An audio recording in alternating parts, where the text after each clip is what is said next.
Well, Emily was in the lifeboat with her 9-year-old son, Frankie. Emily was cuddling him, trying to shield him from seeing what was happening. But of course, he could hear everything. So years later, he lives near the Detroit Tigers baseball stadium. And he says that every time the team would hit a home run, the sound of the crowds roaring brought back memories of the sounds of those 1,500 people all just freezing to death in the middle of the Atlantic Ocean. The thing that most survivors remember is not the horror of what they saw, but it was the sound. And some describe this as a swarm of locusts on a midsummer night in the woods of Pennsylvania. God.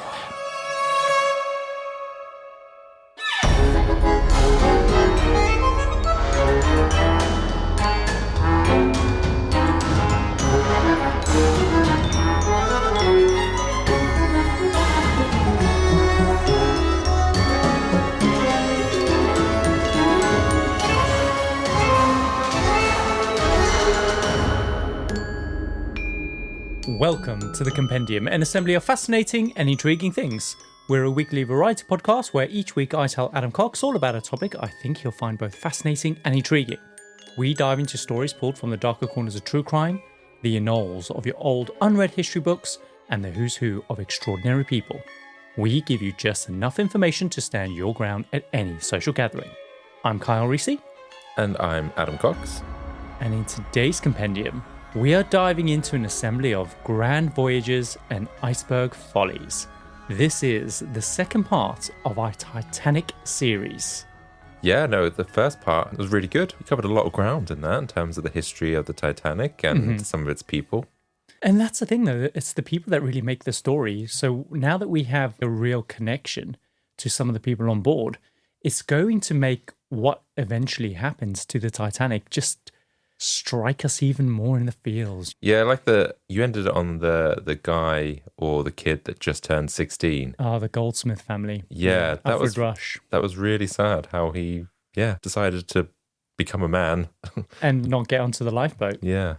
There's loads of different stories like that in the Titanic, which is just so heartbreaking. So, Adam, we left off last week. We had just set sail on the grandest ship of them all, the Titanic. We explored the ship's origins, its ambitious conception, and the incredible array of passengers on board. But today, we continue this epic voyage as we relive the final days of the Titanic from its departure to the moment it met its icy fate in the Atlantic. So I want you to prepare yourself for a gripping conclusion of our Titanic series. But of course, in old-fashioned compendium style, it's time for all the latest things. So this is the segment of our show where we catch up on all the week's happenings, share a quick tidbit, strange fact, or laugh at a bit of weird news from the past week. So Adam, what have you got for us today? So this week, I've got two mini stories. They're about precious metals. Okay, the blandest subject you could possibly think of. And you're bringing it to the table on all the latest things. It's not why is this the blandest subject? I don't know, precious metals. Well, it's like Sheldon gold. from Big Bang Theory. He really hates geologists, right? Well, I think once you hear the story, you'll realise actually it's quite interesting. We will see. Okay. Fire away. So my first story is linked to silver, although it might not have been silver, to be honest. It might have been like, I don't know, nickel or something. But anyway, it was a necklace that a man was wearing. So you know those really heavy metal chains that guys tend to wear? The kebab shop owners. Yeah. So this one was about 10 millimeters thick. So it's quite a sturdy... That's like a centimetre, right? Yeah. Wow, okay. So pretty thick. Yeah.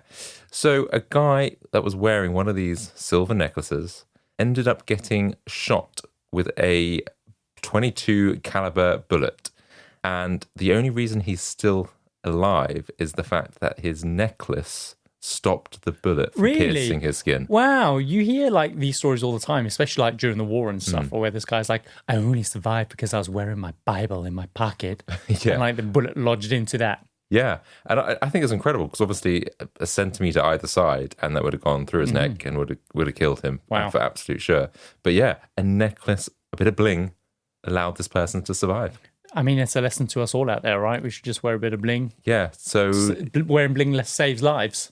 Yeah, if you think it's too much, actually, it could be doing you a favour. It's like the famous Coco Chanel thing, like before you leave the house, always take one thing off. It's like, no, put one thing on. Yeah, and make it heavy. It can save your life. Yeah, so that was my silver story. And so my next story is about gold. Okay. So a lady, a flight attendant, has been arrested for smuggling gold into India. Let me guess, up her bum. Yep, up her bum. God, how many up the butt smuggling stories can you come up with? Well, I just thought people would put drugs up there, but didn't realize that you could put gold up there. Adam, I'm surprised that it's only drugs that you could think that you could put up there. Fair enough. But the thing that, authorities, I think, had cottoned on to this woman. I think they kind of had some inclination that maybe she was doing something shifty. So she was saying like, oh, I'm just 125 pounds. And like, okay, ma'am, could you step on the scale, please? Ma'am, you are like 200 pounds. What is going on? It's like, it's just the way, it's just the lighting. It's the angles. Yeah, I think what happened was she was on a flight. It was a 3-hour flight from Oman to, it doesn't really matter where she was going. But the point was, I think she had 960 grams of gold that she was smuggling. That's a kilo, man. Almost. Pretty much a kilo that she had in her bum. And the fact that she had so much, I think, made the police realize that she was a professional smuggler, because you don't just start off with a kilogram of gold. No, like you got to work your way up to that. Like a couple of coins or something. I don't know. Oh, so what kind of gold was it? I'm not sure what shape it was, but maybe gold bars or coins. I Not guess. raw gold, like straight from the ground, or jaggedy. I don't think so. I think this is kind of like nicely done.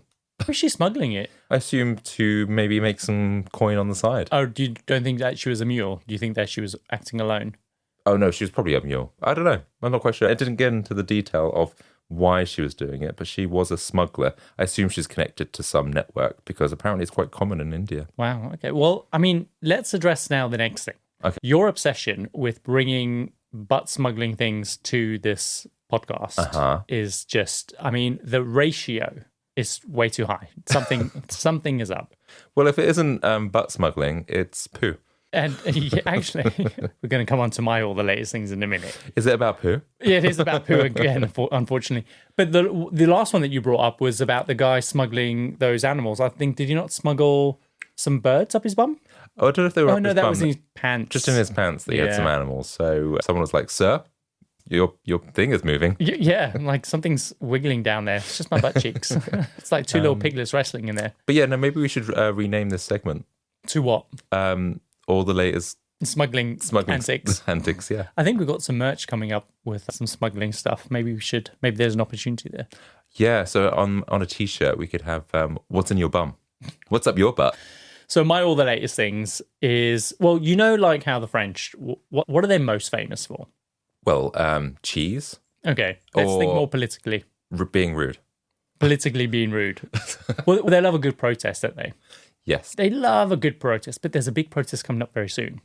Because as we know, the Olympics is happening in Paris this year. Mm-hmm. And the French are very, very, very miffed about some of the things that the government have been doing to prepare for the Olympics. The old classic things, you're spending too much, and like how you're going to be giving back to the communities and all these different things. One of the things was that the president of France was saying that he was going to be using the Seine as, which is obviously the main river that goes through France, as Isn't that the Seine? the Seine. Yes, it's Kyle Risi here, so terrible pronunciation. I was thinking, what road sign? So this week there was an article in the paper that I read by a guy called Jerry Thornton, and he's discussing an upcoming protest that's planned by the French citizens against the Paris Olympics, and it's scheduled for the 23rd of June this year, 2024. Now, the protest is going to involve participants defecating in the river Seine. Why? So this is going to symbolize, apparently, their dissatisfaction with the government's handling of various issues, including the significant investment in cleaning the Seine ready for the Olympic Games. And they don't believe that the government has actually undertaken the process of cleaning the Seine, because there's been no signs of that happening. All right? So what have the government said they've been doing exactly? I've no idea. Okay. But apparently, to prove that the Seine is clean and is going to be worthy of some Olympic events taking place on the Seine, like rowing and swimming and things like that, the president of France, along with some other dude, is going to, on the 23rd, take a swim through the Seine. And the French are beside themselves by this. So they've created this massive, huge campaign on social media to make the 23rd of June shit in the Seine Day. So they're all going to come along and they're going to throw shit and they're going to take shits in the Seine. So when the president comes along and does his little swim, he's going to just swim through everyone's crap. Are people actually going to do this? I don't know, but Adam, like, there are hashtags everywhere. Like, people are really seriously drumming up support for this. People have even started putting sculptures of toilets along the river. You can sometimes get these little steps that take you down to the water level. Mm-hmm. And each step is a toilet. They've just put a toilet on there. I guess just to symbolize that this thing is coming up. So people are proper like... I can just imagine all these bums hanging over the edge and all these poops blocking into the water. I wouldn't do it like that. I would actually just get into the river and just do it there. Because it's easier, right? It's just going to slip out. No, I want to see... Oh, you want to see some poops coming out of butts. I think that'd be more comical. Gross, but more comical. But I must say, this is 2 episodes in a row now, and both episodes, or the latest things, have had something to do with poop or butts or smuggling. I'm going to blame the algorithm. The algorithms. So, yeah, they've got this planned. And unfortunately, this episode's not going to come out until obviously after it's happened. But by the time it does happen, we'll probably have an update to see what the 23rd is like. So I'm well excited for that. Cool. But yeah, that's all my latest things for this week. Should we get on with the show? Let's do it. So Adam, as we discussed in the last episode, all the passengers are now on board the Titanic, and it's finally time to set sail across the Atlantic to New York City. And the voyage is expected to take 5 days, and so far, everything is going smoothly. There's nothing out of the ordinary about the conditions at this point. The only thing is that the Atlantic Ocean is incredibly calm and still possibly like a foreboding. A bit too calm. A bit too calm, suspiciously calm. It's like a foreboding or a warning from the gods, like the calm before the storm, if you know what I will. Now, on board the ship, it's abuzz with activity. Passengers from all classes are enjoying the facilities. They're playing cards, they're relaxing on the decks. It's quite literally an amazing time for literally everyone on board. As we said, we debunked some of the myths in the previous episode about how a lot of people believe that third class was this environment of squalor with rats and like rations and things like that. But actually, for some of the passengers in third class even, this was like some of the best food that they've ever had. Really exotic. They were getting 3 meals a day, which was really out of the ordinary. And also they had loads of space. And remember, the Titanic wasn't even at full capacity. It was less than half full because at this time in history, shipping was an extremely saturated kind of competitive market with loads of different kind of companies competing to transport people across the Atlantic Ocean. So on Sunday, the 14th of April, Captain Edward Smith, remember he's Mr. Birdseye. Oh, yeah. So he's hosting a church service for the first class passengers in the main dining saloon at 10:30 a.m. in the morning. And because it was Sunday, the ship was supposed to have a lifeboat drill, which was standard practice for the White Star. But just to add, regulations didn't require this. It was being done out of White Star's concern for health and safety. And it was also something that passengers liked seeing on previous liners. Right, okay. It was almost like a show, you know what I mean? Yeah, I guess it does make someone filled with confidence if they see procedures being done right. I'm not getting the sense that this reassuring people, I think, is more for the show. Okay. Pretty much. Yeah. He's a nice strapping kind of crewman, checking the lifeboats, doing a little fire drill. But when you're on an airplane and they do like their safety inspection or the safety drill thing, say, where the exits are and they put the thing over their neck, is that a show? But does it fill you with reassurance though? I mean, they do it so half-assedly. Do you know what I mean? I always find it quite funny when they do the bit where they put the mask over their face or they pretend to do that. And obviously you can see like the string around it is all really grubby and they hold it away from their faces like, ooh, this is gross. I don't want to touch it. You're good. You're going to save my life, but I don't want to touch it. But yeah, sorry, your story. But the thing is, though, these lifeboat drills weren't really something that captains liked to do because it was just a major faff and would often take the crew away from their normal duties. So usually this was considered a bit of a disruption. Now, that morning, conditions were a little bit windy, which gave Captain Smith the perfect opportunity to cancel the drill. And the cold wind that seemed to breeze over the ship just seemed to come out of nowhere. And initially, passengers were out enjoying the deck after lunch when all of a sudden, this cold breeze just drifted over the ship. So many passengers just returned indoors to spend the rest of the afternoon playing cards, playing bridge, and things like that. And as we mentioned in the last episode, the Titanic also amazingly had a printing press on board, which they used to kind of print newspapers. And this was possible because the ship was fitted with a Marconi wireless machine that allowed the Titanic to communicate with land. And this was wildly popular on board because, of course, this was the maiden voyage of the Titanic. So passengers were queuing up to send their messages. But by Friday evening, the Marconi device actually broke down, and a huge backlog of messages started to mount up, and the operators had to work flat out to try and catch up. Now, this is going to be very important for explaining what happens next. Okay. Because it wasn't just newspapers and messages that they were exchanging back and forth over the Atlantic. They were also getting messages from other ships, and amongst these messages was a warning about the unusually large amount of ice that was drifting down from the north. And of course, winter had been unusually mild this year, so a lot of ice had broken off and was now floating down through the North Atlantic. Okay. So they received the first message of this nature on Friday from a ship called the La Touraine. And basically, it was saying that other ships should watch out and be careful. And there was a bit of a delay getting these messages to the relevant people because, of course, as we mentioned, the Marconi operators were battling against that backlog. So by Sunday, 3 more messages had been received from the Cunard Line, the Caronia, and also the Nordam, again, all warning against ice in the Atlantic. Now, the question is whether or not Captain Smith received these messages. We know that he at the very least received one of them, and there is very little doubt that he received the others too. However, because different people were being handed these warnings every few hours amongst a whole load of other messages and instructions, they sort of kind of got put down and overlooked.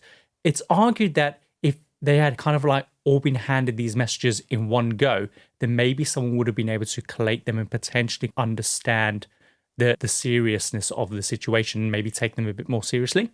Right, so they had different messages from different ships? Or? Different messages from different ships, but really sporadic. Okay. And they weren't given with any urgency. They were given to different people. But the point is that if they'd all been kept together and seen together, they would probably be taken more seriously. Right, with you. The one that we know that he did receive, this is Captain Smith, was from the Nordam, which was handed to him on the way to Sunday lunch that afternoon. We know that he actually handed this letter to Bruce Ismay. As you remember, Bruce Ismay is the guy who actually runs the White Star Line. And apparently he read it, he folded it up, and then he put it in his pocket. And then later during the lunch, Ismay actually showed this note to a few other people in first class, but nothing came of it. Later that evening, we know that Captain Smith asked for it back to show the crew. But as far as we know, he never actually showed it to them. It's guessed that Captain Smith wouldn't have been overly concerned by this anyway, because as we discussed, ships like the Titanic, they were literally built to ram into icebergs and just carry on, right? Right, okay. And in the film, there is that scene where Ismay tries to convince the captain to go faster so they can reach New York ahead of schedule and grab headlines. Do you remember that scene? Yes, I do, yeah. And it's kind of like this foreshadowing scene that tries to implicate this is the reason why the Titanic sank. Because if it wasn't going fast enough, then maybe they might have had an opportunity to miss the iceberg. Right. But the reality is that there's absolutely no evidence whatsoever that that scene actually happened. And in fact, the Titanic was probably never put into its top speed ever on that ship. As we discussed in the last episode, the White Star wasn't known for speed. It was known kind of more for luxury and comfort. And we know this because in a subsequent inquiry that happened after the Titanic sank, according to some of the surviving engine crew, the Titanic wasn't even running all of its boilers. So it never was going at that top speed. It was just cruising along at 22 knots. And does it need to get that top speed to crack through an iceberg? No, not at all. It will just ram through the iceberg and it should be fine. So even if they were going faster, holding kind of speed accountable for the Titanic hitting the iceberg is silly because it wasn't even common practice for ships to even slow down when going through these ice fields anyway. If there was anything to be concerned about, it would have been how unbelievably calm the sea was on the night of the 14th of April. And reports say that the sea was literally like glass. And because of this, it made it very difficult to see icebergs in the water, because when you're looking out for them, it's the swell that the iceberg creates at the waterline that gives them away. So a calm ocean just made it a lot harder to kind of see them. So that evening, Captain Smith was dining with the Widners. Remember, that's their son, Harry, who's the guy who bought the 1598 copy of Francis Bacon's essays on board. Mm-hmm. He's the one who looks like Eddie Munster. And the thing is that many people argue that the captain shouldn't even been out having dinner with passengers at all. And they see this as like a major negligence on his part.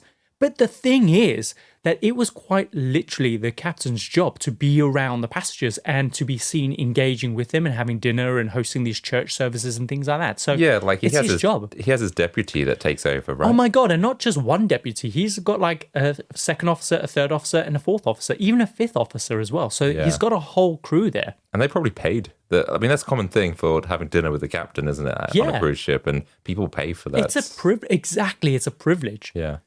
So this meant that the person in charge of the ship that evening was supposed to be Charles Lightoller. Only he had just finished his shift and the third officer had taken over. And this was a guy called William Murdoch.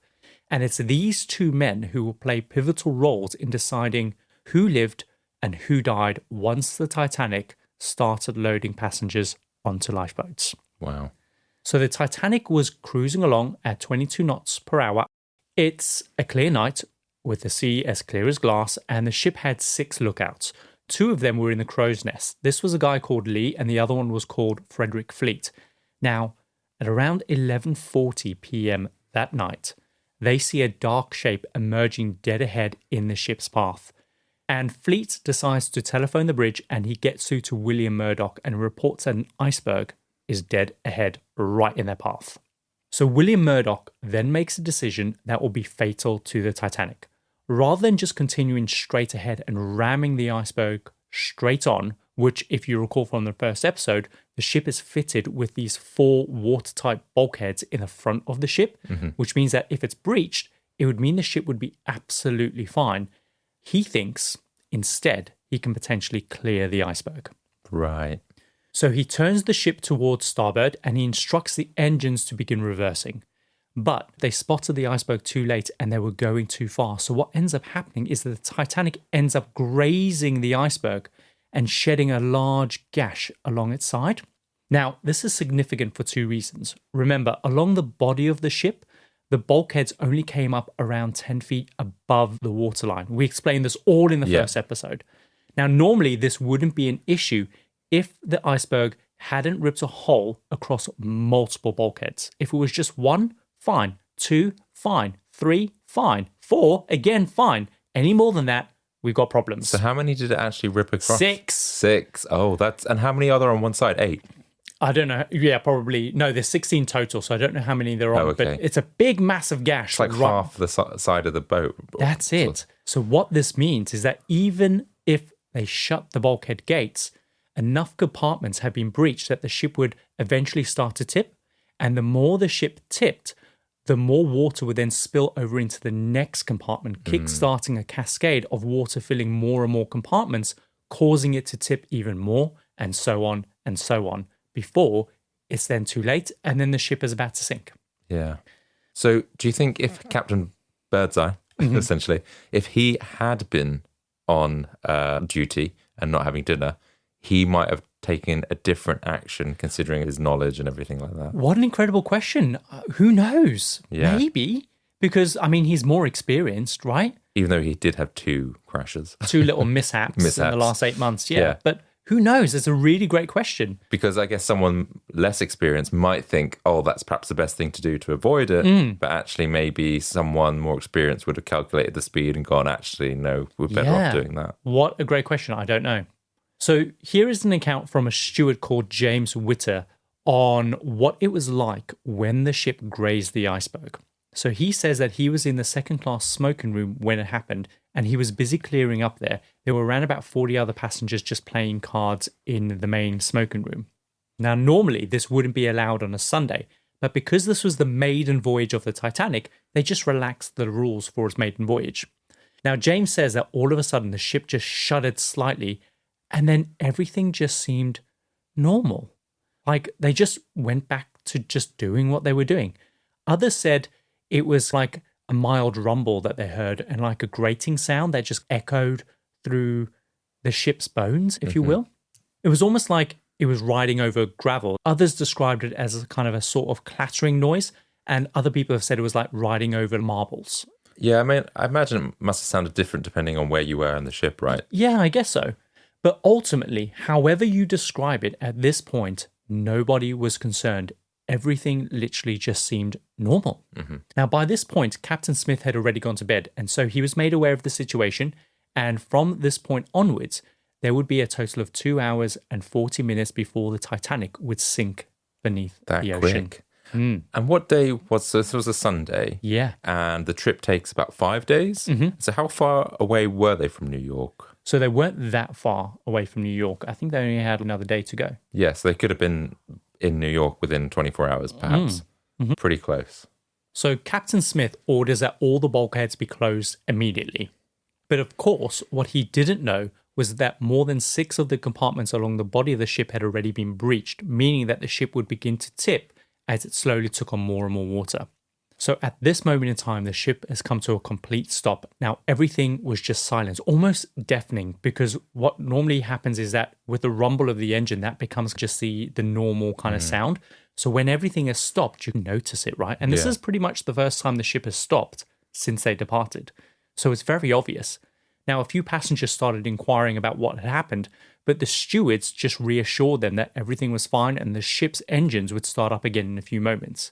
The last thing that anyone wanted was to just cause a panic and then potentially result in a stampede. Yeah. But the thing is, though, even if that was the case, that they knew something really bad was happening, no one knew anything was wrong, not even the stewards. Because remember, the Titanic was an unsinkable ship. So Lady Duff Gordon, remember, she's our underwear mogul, knickers and bras. And her suitcases. And her suitcases. So she said that if it wasn't for the stewards reassuring passengers at that point, there would have been a lot more people saved. But of course, it's also true that there just weren't enough lifeboats for everyone on board. But what we'll come to learn later on is that when the lifeboats were being launched, many, in fact most, still had spaces available. In fact, Adam, some of them would be less than half full. That's crazy to think about that. Yeah. And you're going to understand why that happened in a few moments, because it does become very chaotic and very panicky. People are desperate to just get these lifeboats launched. So slowly the word spreads and the captain wants everyone to start preparing the passengers to get on deck. And people are really, really annoyed by this. They didn't see any points because at this moment in time, everything seems normal. One passenger even noted as saying, "You cannot sink this boat no matter what we've struck. She's good to go for another 8 to 10 hours. So people really believe that these ships were unsinkable. And because of their size, if they are taking on any water, it's going to be hours and hours and hours. But I guess no one knew that there was a massive gouge across the side of the ship. Yeah, I'm just trying to think. I guess they wouldn't have had like sensors or anything back then, whereas now they probably do. So it's a lot easier to detect the size of damage because you can't just stick your head out and see it down the boat really clearly, can you? That's it, yeah. So meanwhile, Captain Smith, he heads to the Marconi station and orders operators to send out a message to nearby ships asking for help. And from there, he goes with Bruce Ismay to inspect the damage. And they see that 6 of the compartments have now been breached, and immediately it's apparent to them that they are going to sink. Right, wow. Also, the realization that there are not enough lifeboats for everyone on board begins sinking in. And they realize that many, many people are going to die. God, that realization must have been horrible to go, oh, this is much worse. Oh, shit. That's it. And the fact is that you mentioned that the boat was half full and it only had 20 lifeboats. What would it have been like if it was full? It would be carnage. Yeah. Right? Remember, it had a capacity of 3,000 passengers, excluding crew. There was only, I think, 1,178 passengers on board, total 2,224, including crew. So, yeah, it would have been a lot worse. Yeah. Thank God it was a highly saturated, competitive market. Yeah, and to think that they thought 20 would be enough for like a full capacity. I can understand if you maybe adjust the number of lifeboats based on capacity. But they don't. They base it on tonnage. That is ridiculous. I know, right? So it's been around 35 minutes since the iceberg has struck, and Captain Smith decides to send out a CQD distress call.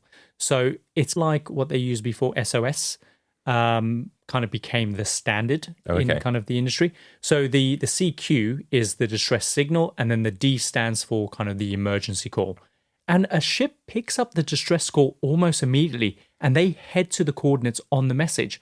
But when they arrive, there's no Titanic because they've taken down the wrong coordinates. The ship's taking down the wrong coordinates. So they interpreted them wrong? I don't know how the Marconi device works. I don't know if it's a bit like a telegram and Morse code, but maybe they've written it down wrong. But they go there and there's just no ship there. Another ship was also nearby at the time. It was a Californian freighter, but the operator had turned their Marconi machine off just moments before the signal from the Titanic was sent out. And in fact, that Californian freighter actually came within view of the Titanic, but they had no idea that she was sinking. Why did they turn it off? That feels a bit fuelish when you're out at sea. It does. I guess maybe his shift had ended, like no one was going to be manning it anyway. I'm going to bed. Yeah. Don't need this anymore. So after sending out the distress signal, Captain Smith orders all hands on deck. It's now time to start preparing the lifeboats. Now, to recap from the last episode, the Titanic had a capacity of 3,000, including crew, but as we know, it was less than half full. So carrying a total of 2,224 passengers and crew. So in total, the Titanic had 20 lifeboats that could carry a combined 1,178 passengers. This meant that 1,000 people would not have a spot on a lifeboat if all the lifeboats were full to capacity. Mm-hmm. And what we're about to find out is that a lot more than 1,000 people were about to die for various reasons due to how the lifeboats were launched. Jeez. So Adam, it's now all hands on deck, and they're now about to start deploying the lifeboats. But right now, the biggest issue that crew were facing was persuading passengers to get into lifeboats. Because of the ship's reputation of being unsinkable, and the steward's constant reassurance, and the cold weather, just nobody wanted to get onto a damn lifeboat. I'm also going to add in stupidity. Absolute stupidity. Also, think about it, like getting into a lifeboat and then being lowered into the ocean was terrifying. It was pitch black, and it meant that you were literally scaling down an 11-story building into the Atlantic Ocean in the middle of the night. Yeah, I guess. So I get it. Yeah, I guess if you're not seeing the ship actually be going down at that point, you're not going to think, exactly. This looks That's safer. the thing. A lot of people just was like, what's the point? The ship's not going down. But also, at this early stage, there was just a reluctance and unwillingness to be separated from family members, especially in like the third class kind of cabins, which brings us to Captain Smith's famous orders that women and children should be loaded into the lifeboats first. Here's the crazy part, because these orders were interpreted very differently by Charles Lightoller and William Murdoch, the second and third officers, who were tasked with managing the lifeboat launches on opposite sides of the ship. Mm-hmm. On the starboard side, William Murdoch took these orders to mean women and children first, then load any men into the remaining spaces. Yeah. Charles Lightoller on the port side interpreted this as women and children only, no exceptions. And his reasoning for this was that if men were permitted to get onto the lifeboats, they might then push the women and children aside in a frantic rush. Yeah, men will do that. They didn't. And that's the thing. A lot of these men died with the most extraordinary dignity. But also in Charles's case, like driven by urgency to get the lifeboats launched quickly, he often just dispatched boats only half full with women and children rather than having kind of them reach their capacity. Because the last thing that you want, and it's logical, the last thing that you want is to have a lifeboat in the vicinity when the ship physically sinks, because this will cause a swell, potentially leading to the lifeboats in the vicinity capsizing.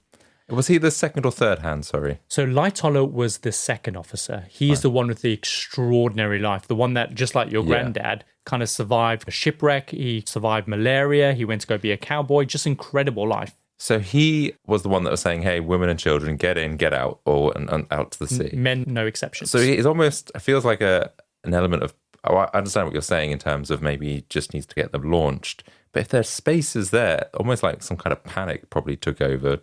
I feel just get this job done. That's the thing that's getting me is the urgency. Yeah. It's right, okay, I don't have time to dilly-dally while all the passengers are still dilly-dallying. I need to get these lifeboats out. But the purpose of the lifeboats is to get passengers in them and then get them out. So you missed the very important part. And it sounds like he survives then. He does. Interesting. But his survival story is just outrageous. Okay. Like I said, his life is incredible. And the Titanic story and how he survives is equally incredible. So in the 1997 film, there is this belief that the third-class passengers were prevented from accessing the deck to get onto the lifeboats. You might remember them begging at the barriers to be unlocked. Yeah. But that just wasn't true. Yes, there were barriers. And if you recall from the previous episode, they were there because the Titanic was an immigrant ship. And the US immigration demanded that third-class passengers be quarantined from first class to prevent diseases from coming into the USA, right? But in actuality, those barricades were unlocked by the deck crew around 40 minutes after the iceberg had hit. And you could argue that this was still too late, but remember, nobody was panicking at this stage. There was just no rush to get into those lifeboats. Among the third-class passengers, there was even more reluctance to get into the lifeboats because they didn't want to be separated from their luggage. Remember, their luggage would have been literally everything that they owned in this world. No one thought that they were going to die at this moment in time. So to be separated from their luggage was just a big no-no. Yeah. On top of this, many of them just didn't speak English and had just no idea what was going on. There's also an instance where a steward responsible for looking after kind of single women and couples in third class had escorted a group of families to the top deck for kind of preparation to be evacuated. But because it was cold, they just went back inside. That's bizarre, isn't it? Isn't it just weird? It's not what you think when you think about the story of the Titanic. I just think people's like running around screaming, but I'm guessing that's probably at the very end. That's going to come. Yeah. So there is an account of 2 Finnish third-class passengers who were loaded into a lifeboat, right? But soon after they got in and they were like waiting for other passengers to get on board, they just got out and scurried back inside where it was warmer. So they were physically in the lifeboat already and they got out. So there's just no evidence that there was any prejudice against third-class passengers at all because they were all being ushered up to the decks. It's true that the third-class passengers were further away from where the lifeboats were on deck. So some people argue that mixed with a lot of other things that could have contributed to the reason why so many of them died. But it's multifactorial, and we'll get onto that later on. So the first lifeboat to be launched by William Murdoch on the starboard side was Lifeboat 7, and this was between 12:30 and 12:45. It could hold 65 passengers, but only 26 were loaded, meaning that there were 39 empty spaces. Now, there were initially 3 Frenchmen on this lifeboat as well. At this early stage, before everyone was obviously panicking, they were really incensed by this whole ordeal and just didn't see any point in getting onto the lifeboat. So thinking that they were going to be fine, again, they just got out. And left. The second lifeboat to be launched was on the port side, being managed by Charles Lightoller. Again, this had just 28 passengers, leaving 37 empty spaces. One of the passengers on this lifeboat was a first-class woman called Eloise Smith. She was an incredible human being. She was a suffragist and also a member of the Republican Party. And she was there with her husband, Lucien, and asked Captain Smith personally if her husband could get into one of the empty spaces. And he just looked right through her and then shouted through his megaphone, "Women and children first," to kind of just like reiterate their point. And then Lucien turns to the captain and he says, "Never mind about that, Captain. I'll see that she gets into the boat." And then he turns to his wife and he says, "I've never expected you to obey me, but this is the one time that you must. It's only a matter of form to have women and children first. The boat is thoroughly equipped and everyone on her will be saved." Eloise then asks, "Are you telling me the truth?" And he replied, "Yes." He kisses her. His last words to her were, "Keep your hands in your pockets. It's going to be very cold." And then Lightoller just lowered the lifeboat down. Jeez. And that is the last time that she ever saw him. Wow. And there are just hundreds of stories like this. It's just grueling. And was this lifeboat filled, this one? No, there was 37 spaces available. That particular one? That's what I mean. I just don't understand. If people like messing about, and it's like, well, fine, let's get some other people on here. Remember, getting these lifeboats down is arduous work. Yeah. So they just have to get them launched and deployed. I guess maybe the thinking is they have these cutters as well, these little cutter ships that they can just use. Maybe they can load some people on there, get them to some lifeboats, but there's no evidence that they ever used them because I guess it got to the final moments and they never got that opportunity. So at 1 o'clock, they start firing flares into the air. And it's at this moment that panic starts to set in when people realize that actually, this is actually happening. Like if they're firing signals of distress into the air, then maybe we should be concerned. Yeah, maybe something's actually wrong. So around this time, Lifeboat 1 is launched. And this was the boat where Sir Cosmo, Duff Gordon, and Lucy, our underwear mogul, were getting on board. And in total, there were 2 passengers and 7 crew members, so 12 in total. And Lady Duff asks William Murdoch, who's manning that side of the ship, if her husband could get in. And William was like, yeah, of course, get in. Like, completely different, completely the opposite. Approach. Yeah. I'd like to be on that side of the ship. But what becomes really controversial later on is that Sir Cosmo tips all 7 crew members on board this lifeboat, which I guess is just the American thing to do, but it wasn't received well by the rest of the world, who saw this as him bribing the crew members. Right, yeah. Ooh, not a good look, eh? And am I right in thinking, maybe you'll come on to this, that a lot of the men that did survive almost had this guilt element or were criticised? My God, survivor guilt was just horrendous. In fact, and we'll come on to this later on, suicide rates amongst some of the passengers was just huge because they just couldn't live with the guilt. Yeah. So Lifeboat 8 was next to be launched, and that was reasonably full. But soon after that, Lifeboat 10 is dispatched, and Lifeboat 10 had a lot of second-class women and children in it. Among them was the West family. Now, Arthur West had his 2 daughters with him, and at the time they were really, really sleepy because it was quite late at night. So he puts them both in their life jackets and he carries them over to the boat deck. His wife, Ada, she's heavily pregnant at the time, and he lowers Ada into the boat with his 2 little girls, and he hands Ada a flask of hot milk for his youngest daughter, who's just 11 months old at the time. And that is the last time that she ever saw him. That kind gesture of him handing her that flask of milk for their kids. Yeah. So you'll also remember from our first episode when we talked about the conspiracy theory that JP Morgan had arranged for several first-class passengers to be on board so he could get rid of them effectively. One of those men was a guy called Isidore Strauss and his wife Ida. And because he was an old man, he was just told that he can get into Lifeboat 3. Like, no one's going to turn away an old man, right? But he said, I will not go before the other men. And he refused his seat. And as a result, so did Ida, because they refused to be separated from each other. And she said, as we've lived together, so we will die together. And so they just wrap up warm and they sit on deck chairs just waiting to die. And how do we know this if they died then? So all of this is going to be through all the different kind of secondhand account of the survivors that were there. Because remember, there's lots of people So they around. would have seen them there and seen what they got off or whatever, didn't get on, and then just sat there. So that probably rings a bell, because in the film, there's a couple that you see hugging in the bed in one of the montages just towards the end.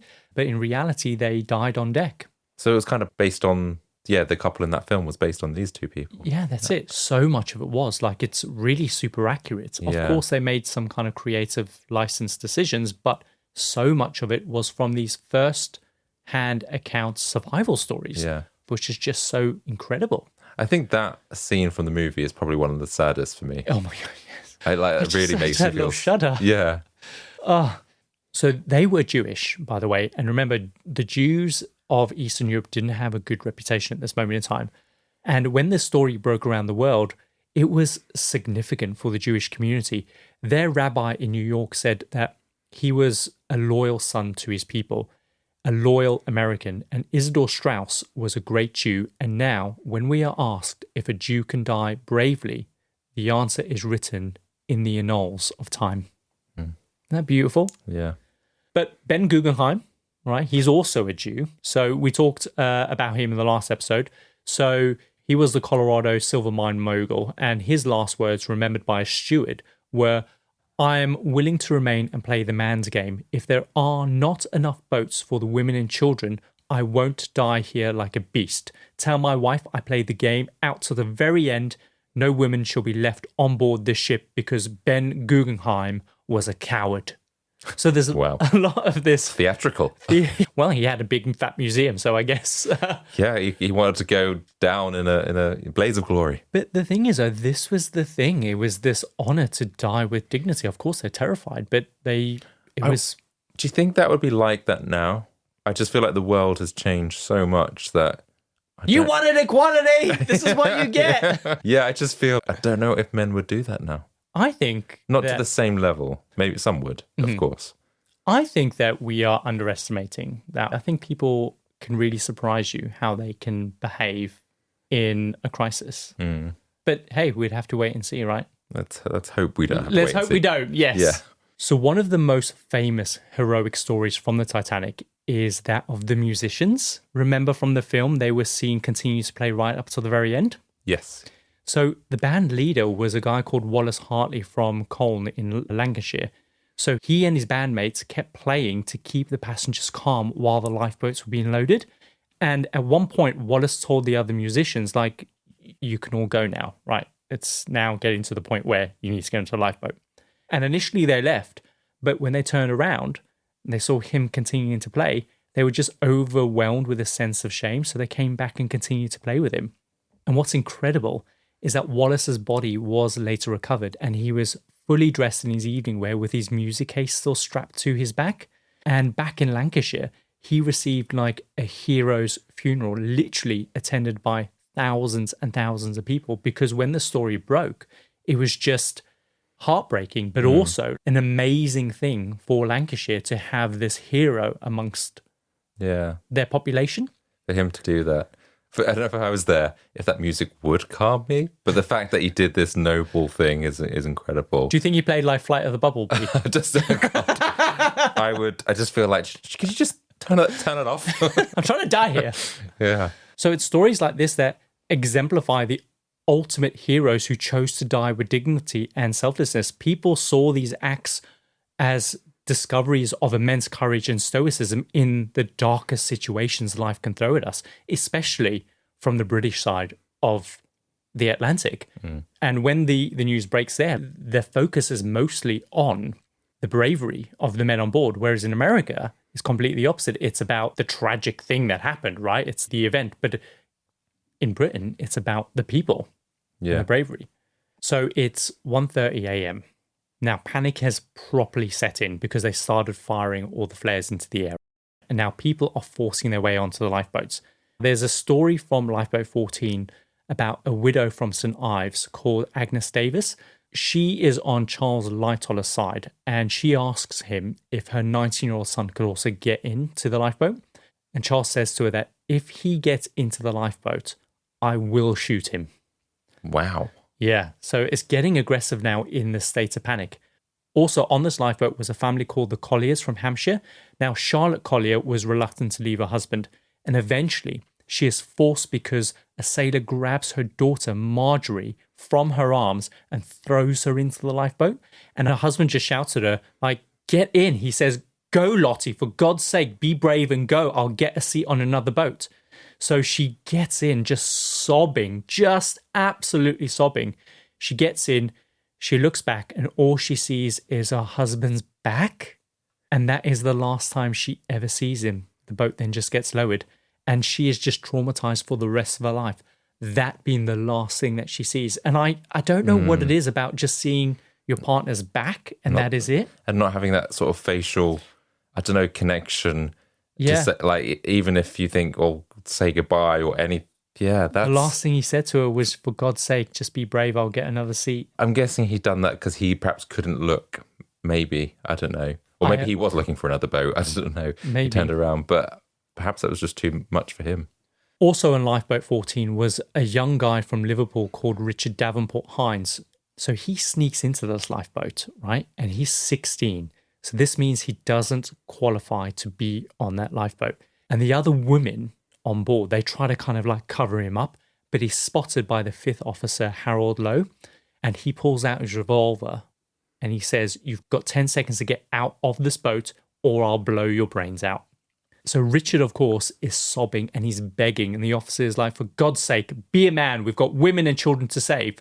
We must stop at other decks on the way down and take on more women and children. But of course, that was a lie. So Richard has to get out and essentially he's just condemned to death. And that's just really tragic. Yeah, this is horrendous. It's awful. These moments that these people are just desperate to live. But and he's just 16. And someone on this boat is choosing whether you live or die. And fair enough, if all the lifeboats were filled, then maybe we can go, okay, they did what they had to do in order to make sure whoever needed to survive. Yeah. But the fact that it's just not, it's a bit careless. It's horrible, isn't it? It's wasteful. So in the film, William Murdoch, his character, is depicted as also threatening someone with a revolver before then saluting and then shooting himself in the head. So I don't know if you remember that scene from the movie. It's really powerful. However, this scene with William Murdoch is completely denied by Charles Lightoller, who said that this just didn't happen at all. And Charles claimed that Murdoch was actually just swept away by a wave when he was trying to free a lifeboat. But after the film's release, Murdoch's nephew in real life was so deeply offended by this portrayal of his uncle that he complained, and this prompted film executives to have to fly out to Murdoch's hometown just to apologize. But James Cameron stated that the depiction of Murdoch wasn't intended to be negative in any way. He said it highlighted Murdoch's sense of responsibility and devotion to duty. However, some people suggest that Charles Lightoller lied to his widow in order to protect her from what he had actually done. Oh, okay. Isn't that crazy? Yeah, so will we actually really know then? But yeah, he was washed away. As for Captain Smith, we don't actually know what happened to him. Like, a steward saw him walking into the bridge, and in the film, we see him go there. And as, of course, the ship starts to tip, the bridge is obviously submerged, and the window just explodes, and he's standing like there by the little wheel. But we don't know really what happened to him. The last eyes that we have on him is going to the bridge, so we assume that's where he died. Yeah. Notably, another event involves Bruce Ismay. So remember, he's the guy in charge of White Star Line, right? So he's actually survived and he actually gets into a lifeboat. And this decision will completely change his entire life and how he is viewed by the rest of the world, because many believed that because he was like the chairman of White Star and he was on board, that he should have died on that ship along with the captain and the other men on that ship. Yeah, but why does he get special privileges? Well, the story goes that Bruce was helping other passengers into lifeboats, doing his duty, right? So he was assisting the Goldsmith family from third class. Remember, we discussed them at the end of our last episode. They were the family traveling to New York with their son. If you remember, they were traveling with Alfred Rush, who had just celebrated his 16th birthday on that same day. And as a gift, the Goldsmiths had given him a pair of trousers, marking this kind of transition from boyhood to manhood, right? Now, Bruce is assisting Emily and her son into the lifeboat, and Alfred, wearing his new trousers, refuses to get in, and he insists that he is staying there with the other men. And essentially, this poor boy has just condemned himself to death.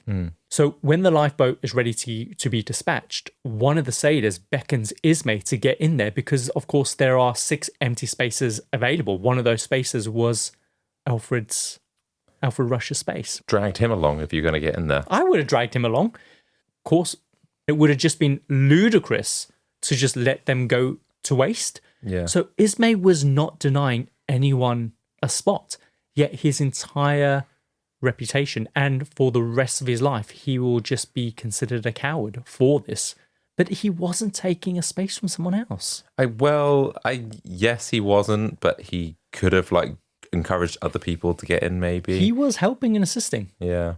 So I don't know. Yeah. It's a tricky situation. So it's around 1:55 a.m. and they are now loading the last big lifeboat, lifeboat number 4. And this is on the port side. Now, getting into the lifeboat is Madeline Astor. Madeline Astor is the pregnant child bride of John Jacob Astor.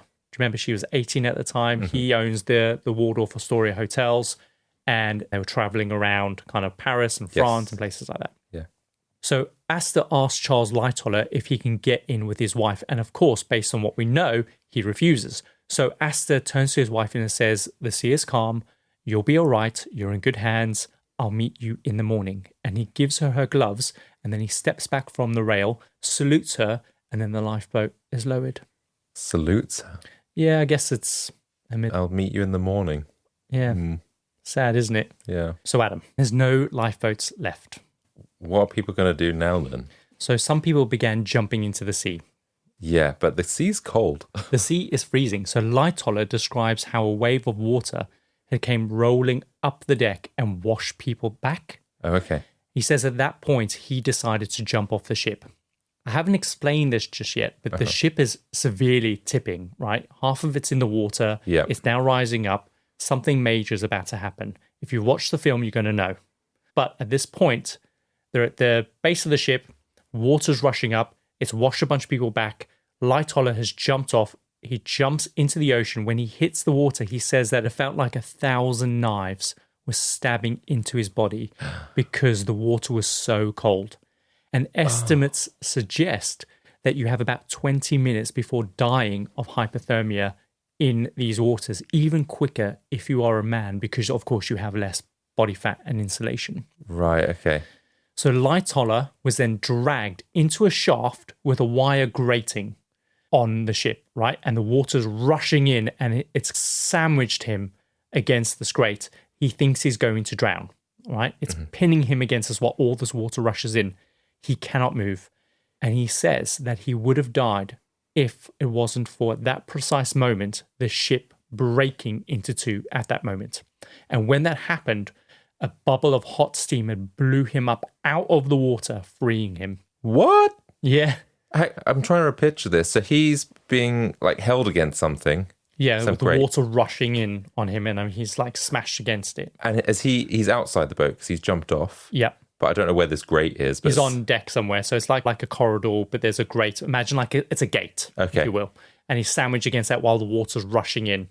And the ship is now split in two.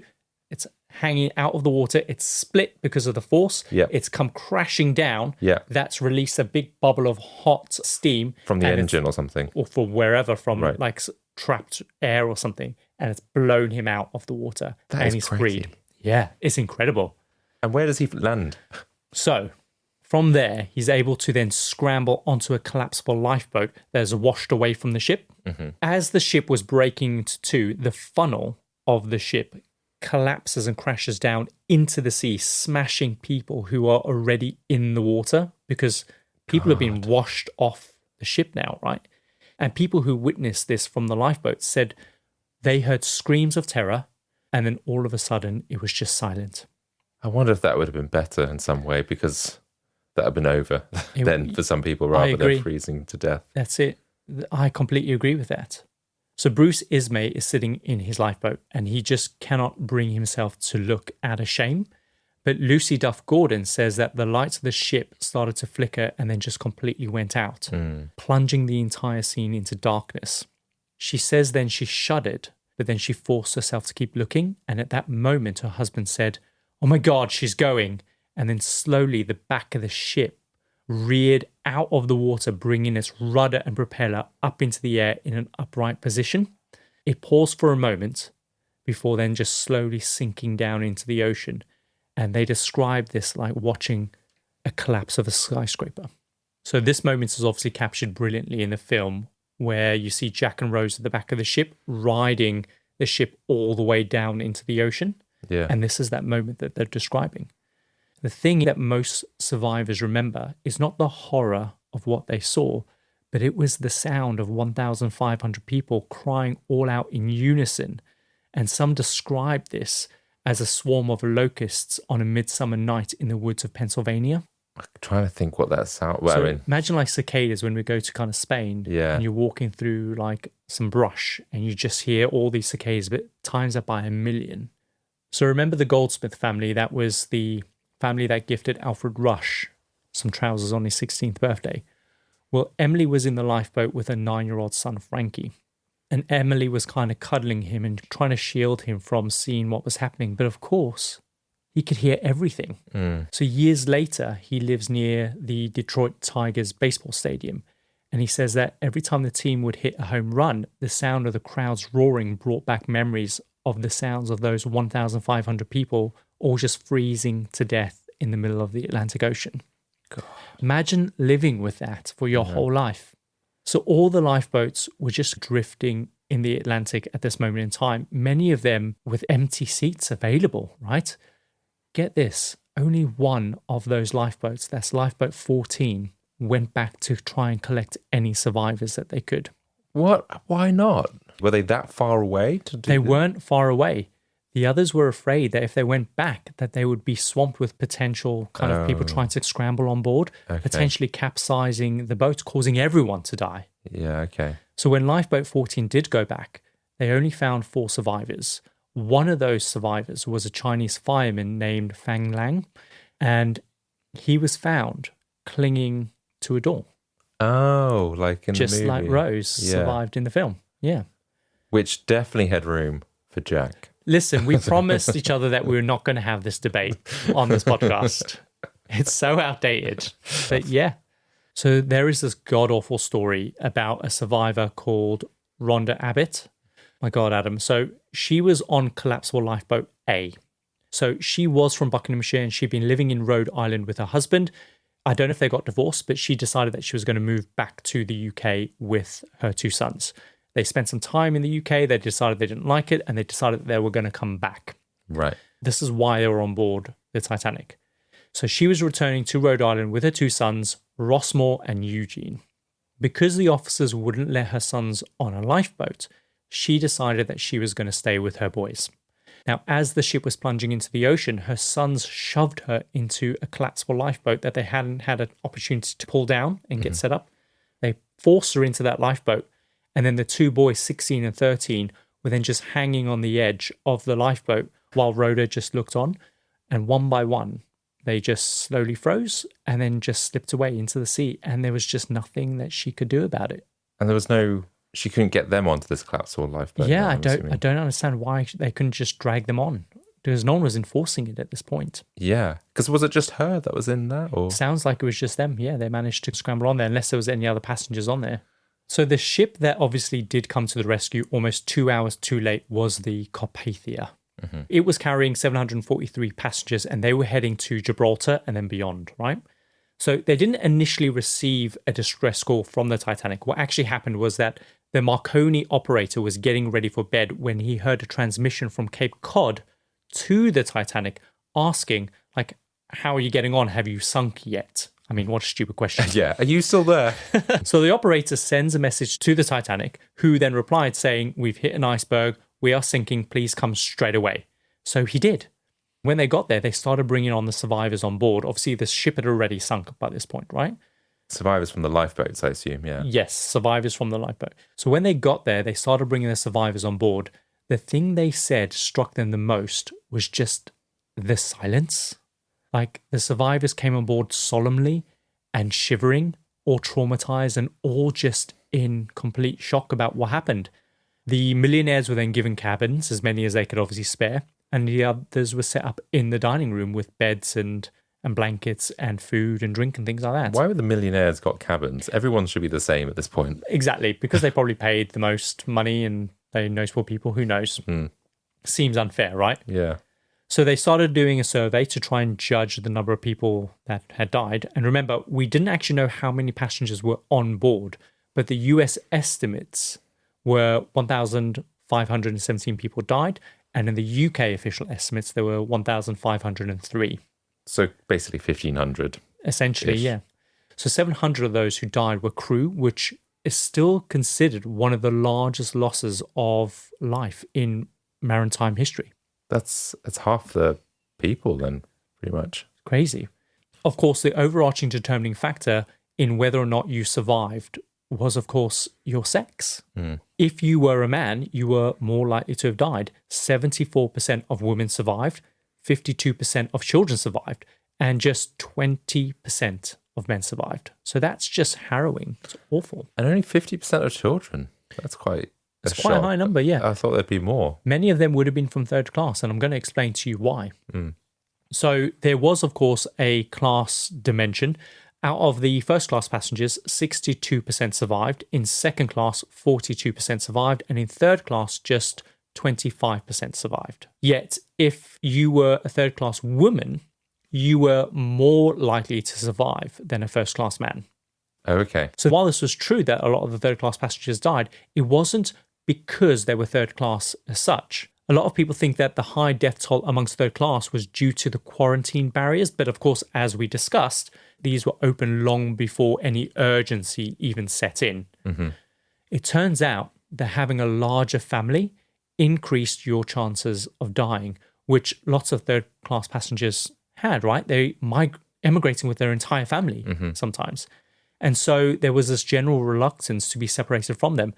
And also distance away from the deck also seemed to impact their odds of dying as well, because third class passengers had to travel further in bigger groups with all of their luggage to get to the deck. So all of those things combined factored into whether or not you were likely to live or die. They were trying to bring their luggage. I know you said because obviously it's all their stuff. Yeah. But even at that point, they were trying to bring their luggage. Mm-hmm. Wow.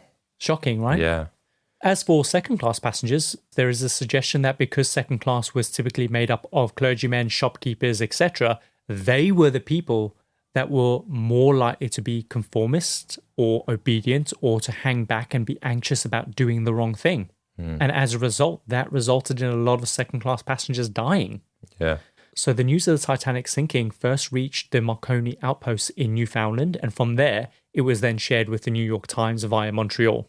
And at 2 o'clock in the morning, a New York Times journalist called the vice president of the International Mercantile Marine for comment, but he just dismissed the story as just like a minor mishap, saying like the Titanic was unsinkable. And it wasn't until Monday evening that confirmation came in that the ship had actually sunk. But when it was confirmed, the news spread across the USA. And when news reached President Taft, learning that Archie Butt, as we discussed in the first episode, and that he didn't survive, he was so devastated, Adam. He just broke down immediately and then straight away ordered all flags to be flown at half-mast. And again, that just kind of shows you how close they were. And I love that story because Archie Butt was an open homosexual. And he was like in the upper rungs of kind of like US politics. Yeah. The president wasn't a closeted homosexual, was he? No. He was just fat. Okay. I mean, the two can go together. In Britain, the news arrived at the Marconi station in Cornwall, and by Monday evening, it was in all the papers. Initially, many reports said that everyone was saved, which only ended up giving people false hope. Yeah. Now, cities where many of the crew were from, like Southampton, Belfast, and Liverpool, like they just went into a complete state of shock. In one school in Southampton, 125 children had either lost a father, a brother, or an uncle. God. That's crazy. And of course, as people do, they start to look for someone to blame in these types of situations, right?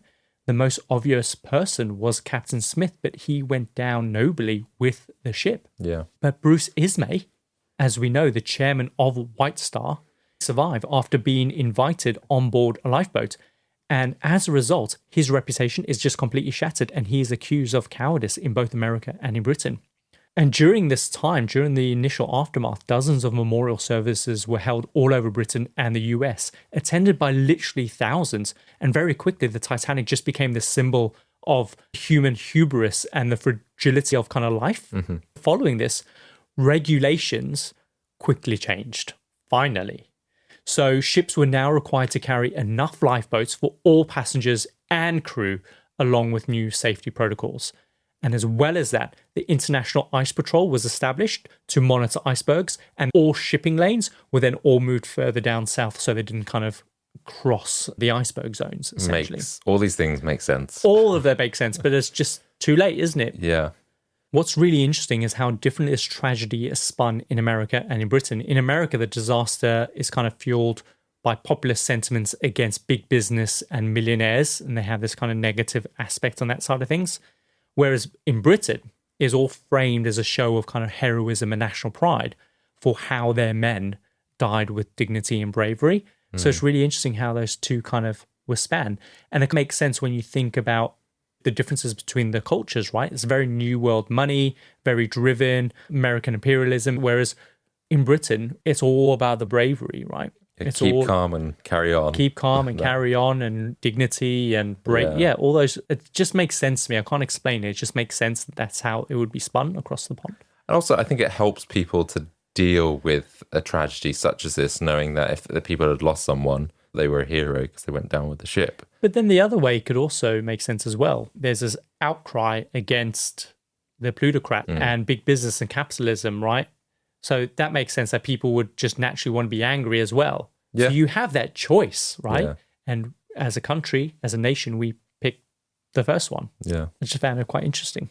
So Bruce Ismay, he retired off the Irish coast after being publicly humiliated for obviously just surviving, even after being cleared by the subsequent inquiry that pointed out that there were no empty seats on that lifeboat.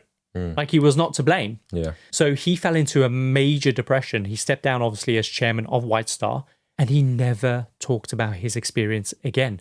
Maybe out of shame, maybe out of trauma. It's difficult to tell. Yeah. But his grandchildren said that years later, when they came to stay with him, they were just all very aware of the weird, eerie kind of silence that just prevailed over the entire house.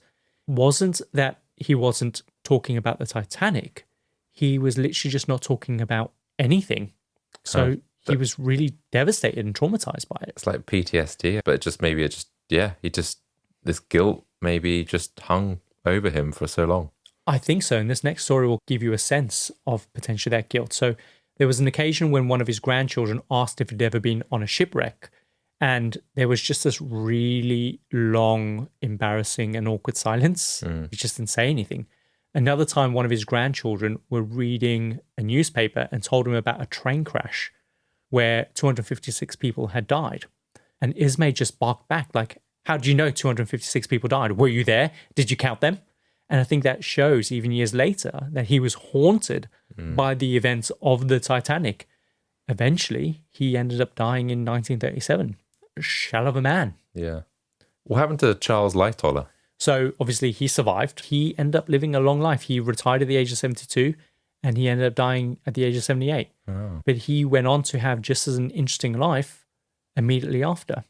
Where did he land up when he got shot out of the water? So he was able to then scurry into a lifeboat. Oh, that's okay. Fine. Yeah, so he did survive. Yeah.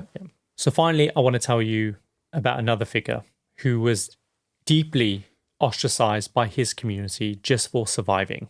And that's our engineer, Masabumi Hosono. So remember, he was the second-class passenger from Japan who was studying the railway system in Russia. And now he was returning to Japan via the Atlantic. So he said that when the Titanic was sinking, he was standing on the deck thinking that he would never see his wife and children again. But he was determined to behave like a Japanese gentleman.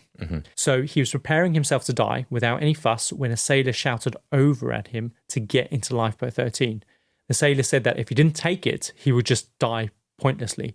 So he got in and he ended up surviving. He had an opportunity, he took it. Why wouldn't you? So from there, he then crossed to America. He returned to Japan. And here he was completely ostracized by his entire country. He lost his job. He did end up getting it back, though, because, of course, he was the only person in Japan that knew anything about the Russian railway system. Kind of a niche. Yeah. However, his family were humiliated and they were completely ashamed. Here's the fascinating thing. Because you hear all these stories about Japanese soldiers dying with dignity for their country, and if they don't do it, they will kind of bring shame onto their family. We covered it when we covered Hiro Onoda, where Exactly. People didn't return home out of fear because they were at war and they had the opportunity to go back home, but they remained in the jungle in hiding because of this weird guilt and pride. That's right. And that's the exact thing that I thought of when I was reading that he was ostracized. This kind of element of shame bestowed upon someone returning back from war only extends to warriors and soldiers, not civil servants caught up in the events of a foreign nation. Yes, that's true. So this severe reaction was rooted actually in a complex interplay of cultural values and influences of Western norms on Japanese society. So his failure to act according to the expectations of the Anglo-Saxon nations, which valued self-sacrifice and stoic bravery, just ended up causing embarrassment to the whole of Japan because they expected him to die like an Anglo-Saxon. Right. Isn't that crazy? I would like just cut this guy a break. Yeah, poor guy. Yeah. So many of the survivors had to live with this profound guilt, questioning like, why did I survive when so many others didn't? So there were even some who just couldn't live with the guilt or trauma, and many took their own lives. 2 examples was a young boy called Jack Thayer and Frederick Fleet. Frederick Fleet was the lookout who spotted the iceberg. Both took their own lives, and statistically the number of suicides was remarkably high, highlighting the impact that this must have had on people. Of course, many women lost their husbands and were left alone in the world, where life was hard without their partners. Remember Joseph Loresh? He was the only black guy on the boat. He had his pregnant widow with him, Juliet. So she arrived in New York with her daughters, and without Joseph, she had no reason to continue to Haiti, right? She couldn't speak English. She found it difficult to navigate the complexities of New York, so she returned to France. And she ended up naming her son Joseph, but she never ever spoke about her husband or what happened on that night ever again. Really? So many of the survivors, they also became public figures in their own right as well. Incredibly, the very first film about the Titanic, called Saved from Titanic, was released just 4 weeks after the sinking of the Titanic. That quick? And it starred a woman called Dorothy Gibson, an actual survivor who reenacted what had happened. Hang on, this is a dramatic, it's not a documentary. No, it's a film. Oh my God. Morbidly, she even wore the same dress that she wore that night as well. Weird. It's strange, isn't it? But the fact of 4-week turnaround. That's incredible. How do you even manage that? I guess if you don't have a sound engineer because everything's silent. Okay. I don't know. I'm just speculating. Fair. Yeah, perhaps there's not a lot of dialogue. But yeah, I just think that's odd. Do you know what I mean? That's really weird. Then, of course, in 1997, James Cameron, he releases a film. Just a little film. It was Celine Dion. Yeah, with Celine Dion, called The Titanic. And of course, this release remains the most significant cinematic retelling of the story. So when it was released, many expected it to fail just due to the enormous budget that it had, right? But it ended up becoming, as we know, one of the highest grossing films of all time. At the time, I think it overtaken Jurassic Park. Yeah, I think it's held that title for quite a while until James Cameron released Avatar. And I think like maybe one of the Marvel movies is high up there, but it's still like one of the highest ever grossing, considering it was released in the 90s. I love that film so much. I know you hate watching it. I think it's a long movie. I don't do well with long movies. And also, just because it's so sad, I like to watch something a little bit more upbeat. Do you know, I need to watch a sad film every now and again just to kind of dust out the tear ducts. Yeah, remember that you are a human. Remember I am a human. And that, Adam, is the story of the Titanic. Wow. Yeah, that was fascinating. I don't think I knew some of those details about the boat, about the people. So yeah, wow. I'm glad you enjoyed it. So if you do enjoy this type of topic, then we do have a recommendation for you from our back catalogue, I guess. Which one am I going to say, Adam? Survival People in the Snow. Miracle of the Andes. Yeah, so we have episode 5 in our back catalogue, Miracle of the Andes, the story of a group of survivors of a plane crash in the Andes in 1972. And this episode explores that just tragic yet fascinating survival story, similar to the Titanic, where a bunch of young rugby players were traveling to Chile from Uruguay, and their plane ended up crashing in the Andes Mountains, and they survived 72 days out there on the snow.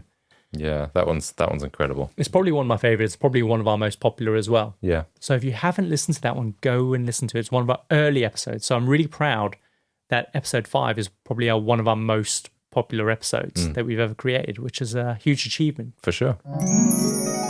Oh, it's that. Is that sound again? It's listener mail. So a couple of weeks ago, you may have noticed a new link in the show notes. And we've had a few great messages from our freaks. So we figured we'd start reading some of these as part of our listener mail at the end of every show. So, Adam, do you want to go first? Sure.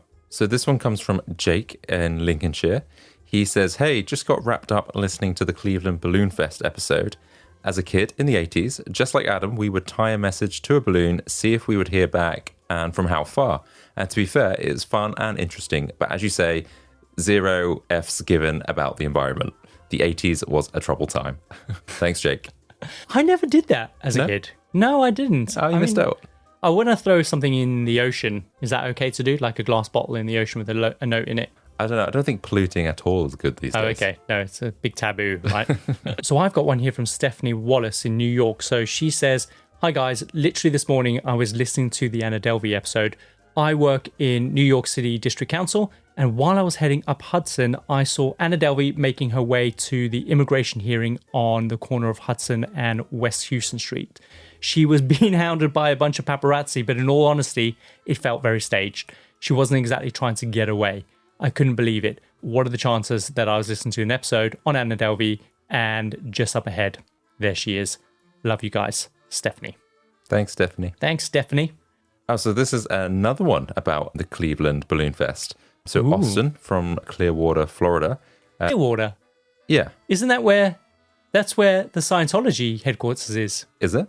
Yeah, I think so. Oh, okay. In Florida. Did not know that. Ooh, I wonder if he knows Roxy Andrews. Maybe. So not to run to Cleveland's defense, because it is still a dumpster fire, but rivers catching fire wasn't just something that was affecting Cleveland. Lots of rivers caught on fire around this time. Chicago's did often as well. The only reason why it became such mainstream news was there was a Time magazine reporter there when it happened, and they wrote about it. Great episode, though. Oh, really? So rivers catching fire in America is quite common. Apparently. I've never seen that happen in the UK. I've never seen Guys, sort out your rivers. Right. Yeah. It's time. So, yeah, keep your messages coming. You can write in by sending a text via the link in the show notes, or you can reach out to us on Instagram or Patreon. Shall we run the outro? Let's do it. And that's another episode of the Compendium podcast. If you enjoyed today's episode, please follow us on your favorite podcast app. It really helps us a lot. We now release next week's episode 7 days early on Patreon. It's completely free to access, so don't let that subscribe prompt fool you. If one episode isn't enough and you're craving our entire backlog of unreleased episodes, consider subscribing as a certified freak. You'll get access to all of our backlog episodes, exclusive posts about what we're up to, and sneak peeks of what we're working on next. We'd love you to join and come and have a chat. We release new episodes every Tuesday, and until then, remember, every mighty ship can sink, so always watch out for icebergs. See you next time. Do you know a ship that doesn't sink? Goodbye. Bye.